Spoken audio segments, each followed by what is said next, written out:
নিজেদের শেয়ার বিক্রি করে ফের বিনিয়োগ করেনি এমন বিও অ্যাকাউন্টের সংখ্যা গেল ১৪ কার্যদিবসে বেড়েছে ৬,৪৩৪টি।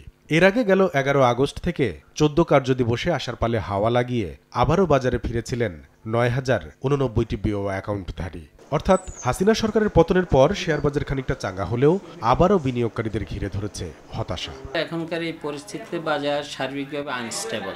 যদিও আমাদের দেশে একটা সরকারের পরিবর্তন হয়েছে, মানুষ আশা করেছে যে পরিবর্তনের সাথে সাথে শেয়ার বাজারের একটা পরিবর্তন হবে, কিন্তু আসলে জনগণের যে আশার সে প্রতিফলন আমরা দেখছি না।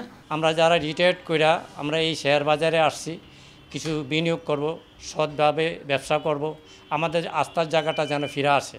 মন্দাভাবের কবলে পড়া ঢাকার শেয়ার বাজারে গেল সপ্তাহের ৪ কার্যদিবসের ৩ দিনে দৈনিক লেনদেন ৭৩৩ কোটি ৪০ লাখ টাকা থেকে বুধবার নামে ৫৫৩ কোটি ৬৬ লাখ টাকায়। বৃহস্পতিবার অবশ্য আবার বেড়ে ৫৯৪ কোটি ৭৭ লাখ টাকায় ঠেকে ঢাকার পুঁজিবাজারের দৈনিক লেনদেন। তবে গেল সপ্তাহে বাজার মূলধন আর প্রধান সূচক বেড়েছে খানিকটা।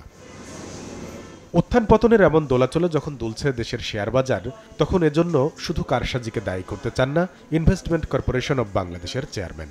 এখনকার লেভেলে মানে ইকোনমির সঙ্গে যদি তুমি মিলাই দেখো তাহলে খারাপ ভালো পজিশনে আছে শেয়ার বাজার। অনেকে বলতে এটা তো ডিপ্রেসড অবস্থা, ডিপ্রেসড না, ঠিক, ইট ইজ ওকে। এখন জুড়াই নির্ভর শেয়ার বাজার হলে এটা আরেকরকম হতো, যেটা গত ৭-৮ বছর হয়ে আসতেছিল। বিনিয়োগকারী নির্ভর শেয়ার বাজার আমরা যদি ডেভেলপ করতে চাই তাহলে ৬০০-৭০০-৮০০ কোটি টাকার টার্নওভার, ইট ইজ ওকে। দেশের সার্বিক অর্থনৈতিক কর্মকাণ্ড শক্তিশালী না হলে শেয়ার বাজারও কখনো ঘুরে দাঁড়াবে না, এমন বিশ্লেষণ এই পুঁজিবাজার বিশেষজ্ঞের। আমি আশা করতেছি ভালোর দিকে যাবে, কারণ আমাদের ফরেন এক্সচেঞ্জ যা বাড়বে, ইনফ্লেশন কিছুটা হলেও কমবে, জিডিপি গ্রোথ রেট একটু ভালো হবে। সবকিছু মিলিয়ে আমাদের যদি ম্যাক্রো ফান্ডামেন্টাল যেগুলোকে বলি, এগুলো যদি আমাদের পক্ষে আসতে থাকে তাহলে সেটার একটা মানে প্রভাব শেয়ার বাজারেও পড়বে।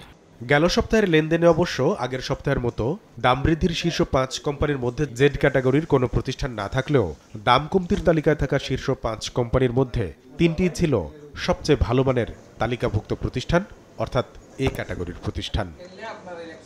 কামরুল হাসান সবুজ, সময় সংবাদ, ঢাকা।